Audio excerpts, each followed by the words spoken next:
Today we are going to be building the Hytale Sun Palace in Minecraft.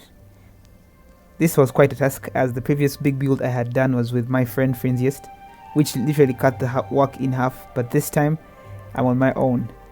I have so far built over 10 different Hytale structures in Minecraft, all with their separate video. Links in the description and iCard, by the way. But this one is the biggest I've built on my own. The Sun Palace is most famous for the mystery that surrounds it. The mystery of the Sand Empress. I mean, is she a Skarak? Is she a Pharaoh? Is she both? We don't know, but all we know is that she is imprisoned in the Sun Palace behind a magical gate. So without further ado, let's get to building. Approaching this, I figured I would start from the outside, working in. I started by terraforming the area around to give me a flat surface to work with and have everything level.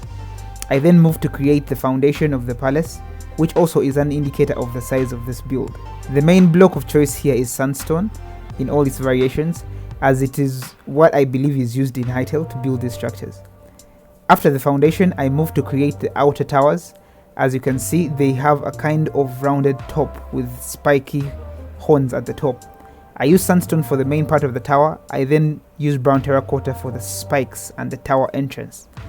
I then copied the tower design to all the four corners. The entrances of these towers are designed for flying in and out, as the Skaraks can do that. I moved to building the front wall. I made the wall 3 blocks deep, as I figured I would use the depth to create some kind of detail and a bit more interest to the build. I mainly designed it following the concept art design that we have. Now for the side wall, I had nothing to go off of, so I created a design that I deemed fit. I made a circular entryway similar to the ones in the tower, but added a bit of depth and detail to make it stand out. Next was to create the obelisks on either side of the palace. The main focus was to make them tall and firm, but not taller than the structure itself. These are actually the same obelisks that are seen in ancient Egypt, and maybe the Sun Empress is adopted from ancient Egyptian mythology. Who knows? With that done, it was time to build the palace. I divided it into 2 levels, top and bottom, and of course I started at the bottom.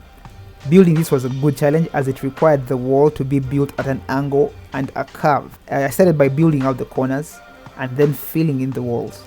I then added a castle style looking top to finish off the bottom level.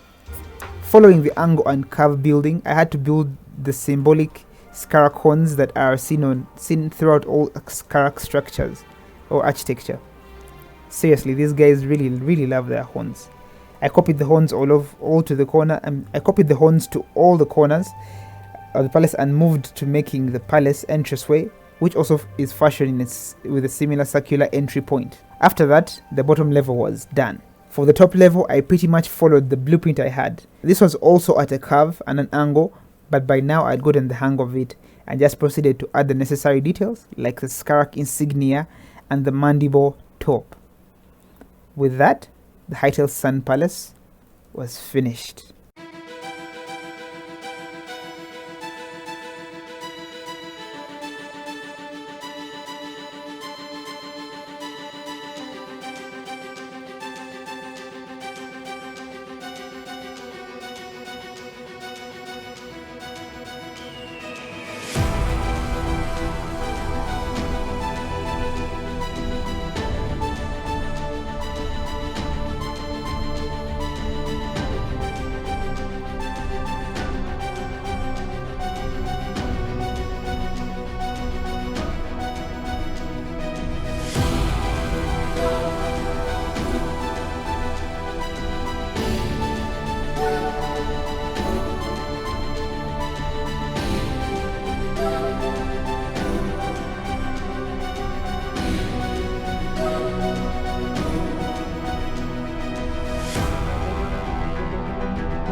I gotta say, this stand out quite beautiful and nice.